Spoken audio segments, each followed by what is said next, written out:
All right, so this is my review for Gen V Season 2, Episode 1. I They dropped 3 episodes at once. I'm gonna do one at a time. I'm gonna take my time, one at a time, because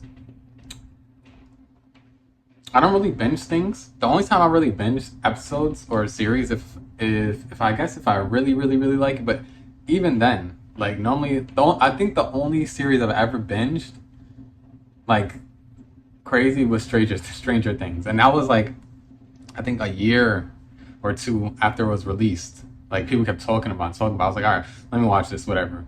And I watched the first episode of Stranger Things, and I think I went to sleep at like 4 in the morning. I'm pretty sure I watched like 5 or 6 episodes the first time I watched Stranger Things.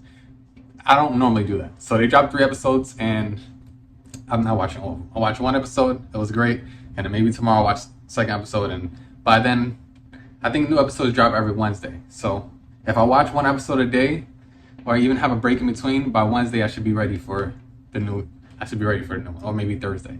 But I just want to do this review for this first episode because I want to say the thing this show does that's really good is they set the tone. So as soon as the show starts, I haven't seen. I love The Boys and I love Gen V, and they started off like with a flashback and like super gory, and like the energy of it is like, okay, we're back. Like you understand what you're getting into. It's not a surprise that things go and a whole bunch of heinous stuff happens.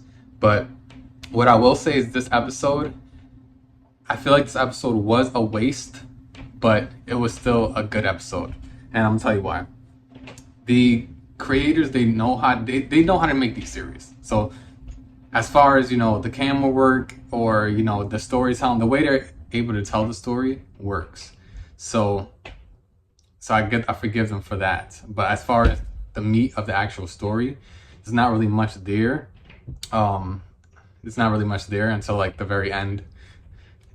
Something happens where you're like, oh wow, okay. And if that character is actually perished, I hope they really leave it going, because certain characters, they have certain powers where it's kind of overpowered to a certain point and gives them a lot of ways to beat around the story.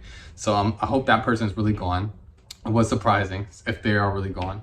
And I want to say the reason I feel like this episode was a waste is because it is tragic that one of the actors, they passed away, but they used this whole episode to talk about that. And I feel like the best thing they could have did for the episode is don't talk about it, just go with the action, find a story to tell, and then in the very beginning and the end of the episode you could have a photo of him and just say in memoriam, or in memory